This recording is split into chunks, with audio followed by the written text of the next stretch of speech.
Hey, what's going on, everybody? Happy Sunday. Hopefully, we all had a wonderful week and welcome back. I know it's been a couple of days, I think about 4 days since I made a video. If you weren't able to catch the last video, I was on vacation the past 4 days, so I'm luckily back now. I got back into town about 9 o'clock last night after driving longer than I'd like to admit during the day to get home. But I'm super excited to be back and get you guys the forecast on this Sunday. And I think Sunday's a great day to get back into the swing of things as we go ahead and begin the new week tomorrow. So this video will definitely talk a lot about the weather going into next week because we do have some things to talk about now that we're into the middle of July. And but we're also going to spend a lot of time today on things that are currently occurring. In fact, we have some pretty dangerous weather ongoing through the mid-Atlantic and Northeast, as well as sections of the Deep South today. So that will definitely be a big component of today's video. So I think that's really all I've got for the intro. I do want to say thank you, for hanging in there with me over the past 4 days, and hopefully we were able to find some other videos to watch from some other really great YouTubers that we have here in the weather community. And again, hopefully you were able to stay up to date. But with that said, let's go ahead and get started with the forecast. So taking a look at current satellite imagery, we do have kind of this front swinging on through the country, and this is what is leading to some big-time flooding in the Northeast, some severe weather in the Mid-Atlantic, and other severe weather down into the Deep South. So, again, we do have a pretty active day ongoing today, and we definitely have a lot to cover in terms of current weather and going into this evening. And in fact, taking a look at radar, you can see some of that that I have been talking about. So again, we have a big area of rain up here into the Northeast. This is going to cause some flooding concerns up through much of the New England area, from really New York City all the way up through the Canadian border through Vermont and New Hampshire. So that's going to be one big story. Another big story today is this line of storms working through eastern Virginia and North Carolina, causing some severe weather, as well as other storms firing off here towards Mississippi and Alabama that will likely have the chance to turn severe as we continue to go into the evening hours. So again, a lot going on, and I'm going to kind of zoom in here on a couple of areas. First, we're going to start off here into the Northeast. Now that we did a bit of an overview, again, areas of very heavy rainfall falling here. And a lot of this is just going to train over the same areas. And what I mean by that is, although different storms will be moving in, they'll all be moving and coming from the same direction, which is just going to cause heavy rainfall for prolonged periods of time, leading to some of that flooding. And then, of course, south of there, we still have this line of storms crossing through North Carolina and Virginia. That should cross into the Atlantic Ocean over the next couple of hours, so that will be some good news. But areas further back out to the west still having a lot of showers and storms popping up. And then another story here that I meant to mention is still dealing with some big-time heat out here into Texas and other sections of the desert Southwest, as we kind of move this map further out towards kind of California and through Texas. So again, the overall pattern we're seeing is leading to this dangerous heat into this part of the country, while then funneling storms in through the kind of middle part of the country. So again, it's a lot of a give and take kind of pattern that we are dealing with.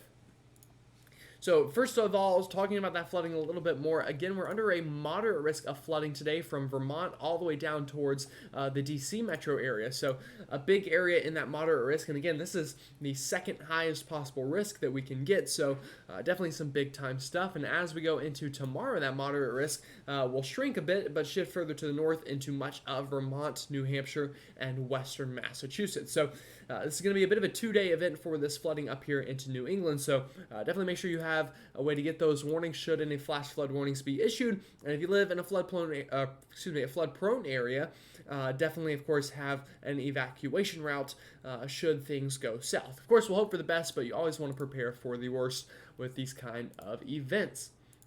So now shifting to the severe weather side of things. Again, today we have some severe weather, but that is kind of beginning to work its way further off to the east. So I didn't bring today's map because I kind of already talked about those areas to worry about, and I will continue to talk about that throughout the video. But as we go into tomorrow, we begin to increase the threat of severe weather up here into the Great Plains and into sections of the Midwest, where we have a couple of slight risks here. And again, all hazards on the table tomorrow, but definitely some big-time hail and strong winds possible with the these storms, as well as kind of through sections of the Gulf Coast states from New Orleans all the way over to Jacksonville and up through Charleston, South Carolina, and Wilmington, North Carolina.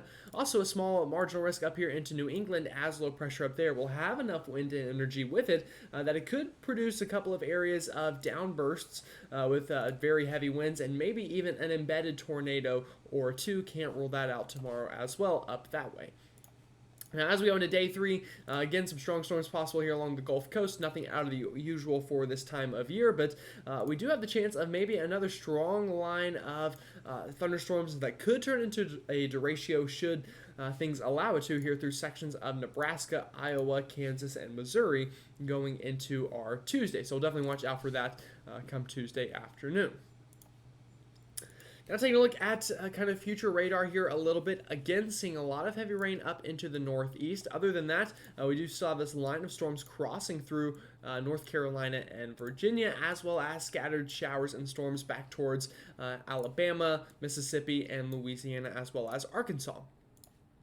So as we move this through tonight, a couple things you'll notice. That line of storms kind of begins to work its way off the Atlantic coast of North Carolina and Virginia, but we will still be dealing with these storms down here throughout the deep south. So of course could get some lightning with those and some gusty winds, as well as maybe a little bit of hail. But through the overnight hours, that rain threat will continue through New England, where we could see that flooding. And you'll notice as we go through the overnight, this is that training I was talking about. Notice all of this moisture coming off of the Atlantic up through this part of the country, just continuing to train over the same areas, and that will continue into tomorrow morning. And also tomorrow morning, I do expect some showers and storms down here through the deep south from Alabama, southern Georgia, the Florida Panhandle, as that front continues to cross on through. But as we go through the day tomorrow, again, flooding up into New England, still a big time concern through tomorrow afternoon, especially up towards Vermont and New Hampshire. But also the threat of some of those stronger storms down through the deep south, as well as back here towards the Great Plains. Now, some good news is I think once we get through tomorrow and we get into Tuesday, we should begin to improve and we should get a bit of a lull in the action. So this is Tuesday afternoon. You notice a lot less of a widespread picture as this cold front finally passes on through. Still some scattered showers and storms up here into the Great Lakes region. But other than that, things look much nicer on Tuesday than today and tomorrow for a lot of folks. So that is some good news.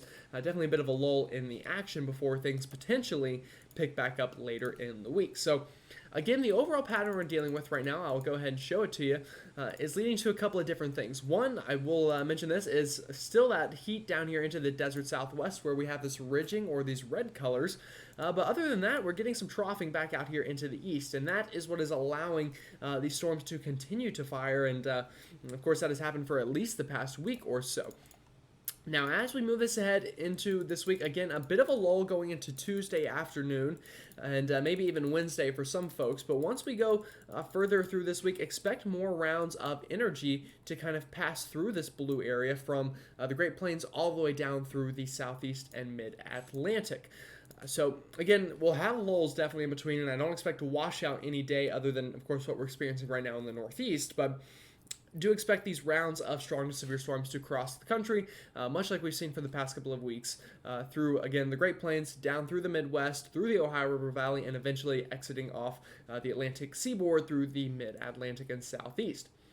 Now, as we go into the long range, this pattern will likely continue, but there are signs that going a bit further out there, if I could stop clicking things I don't mean to click, that this pattern will begin to break down and will get more into just a summertime ridging pattern.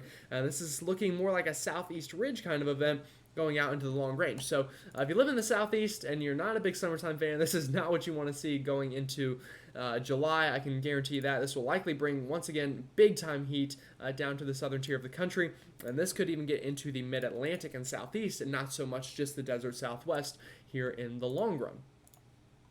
So again, looking at future radar, again, we'll see a bit of a lull going into our Tuesday afternoon. As you can see here, again, relatively quiet for most folks, although still some scattered showers and storms up through the Great Lakes and Northeast. But as we go through this week ahead, expect rounds of storms to once again kind of cross the country. For example, this is Wednesday afternoon where we have that severe threat I was talking about.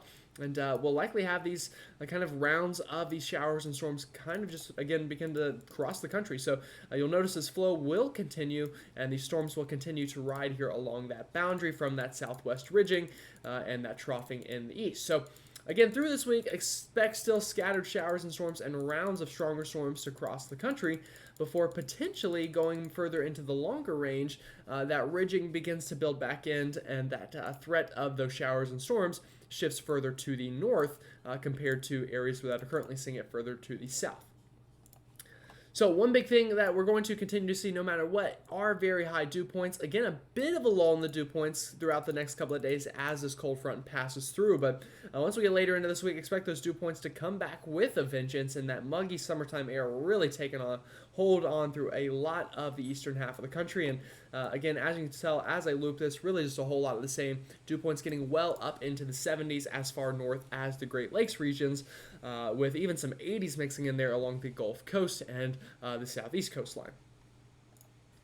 Now, in terms of temperatures, again, where we have that ridging, it will be warmer, and where we're getting those rounds of storms, it will be a bit cooler. So the desert southwest, definitely warm from there all the way through Texas over the next couple of days, with rounds of kind of these blues working their way on through the east as those storms cool things down. But again, as I mentioned, going into the long range, if we do get that ridging to take a hold, we could get back into a very warm pattern. So for example, here you see these very red colors taking over a big-time section of the southern tier of the country. So we'll definitely watch that in terms of a pattern change in the long run. So speaking of that, looking at the 6 to 10 day outlook in terms of temperatures, it does look to warm back up pretty significantly down really south of the Ohio River through the desert southwest, the west coast, up through the eastern seaboard, and specifically the southeast as well. And a lot of that will be because the chance of precipitation begins to decrease a little bit. So if you remember a couple of days ago looking at this map, there was a pretty high chance of well above average precipitation through here, and that is dwindling down to more of a 50-50 shot of above average precipitation and below average precipitation. So that will definitely help to allow that southeast ridge to flex and bring in those very warm temperatures and a little bit less summertime storms as well. So again, that's all I've got for today. I again want to say thanks for coming back and joining me. I know it's been a couple of days.